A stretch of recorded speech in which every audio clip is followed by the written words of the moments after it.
महाराष्ट्र जिल्हा परिषद पंचायत समिती निवडणुका जाहीर। केडीएम न्यूज प्रतिनिधी मुंबई 13 जानेवारी 2026। राज्य निवडणूक आयोगाने आज 12 जिल्हा परिषद आणि 125 पंचायत समित्यांच्या निवडणुकांचा कार्यक्रम जाहीर केला। राज्य निवडणूक आयुक्त दिनेश वाघमारे यांनी ही घोषणा केली। मतदान 5 फेब्रुवारी 2026 रोजी सकाळी 7:30 ते सायंकाळी पहाटेचे 5:30 पर्यंत होईल।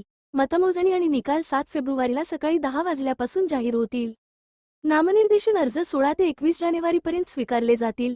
छाननी 22 जानेवारीला, माघार जानेवारी 27 दुपारी 3 वाजेपर्यंत। त्यानंतर अंतिम उमेदवार यादी आणि चिन्ह वाटप। निवडणुका होणारे जिल्हे: रायगड, रत्नागिरी, सिंधुदुर्ग, पुणे, सातारा, सांगली, सोलापूर, कोल्हापूर, छत्रपती संभाजीनगर, परभणी, धाराशिव आणि लातूर। या 12 जिल्ह्यांत आदर्श आचारसंहिता लागू झाली आहे। उर्वरित जिल्ह्यांच्या निवडणुका आरक्षण वादामुळे दुसऱ्या टप्प्यात होणार आहेत। सुप्रीम कोर्टाने 15 फेब्रुवारीपर्यंत प्रक्रिया पूर्ण करण्याचे निर्देश दिले होते।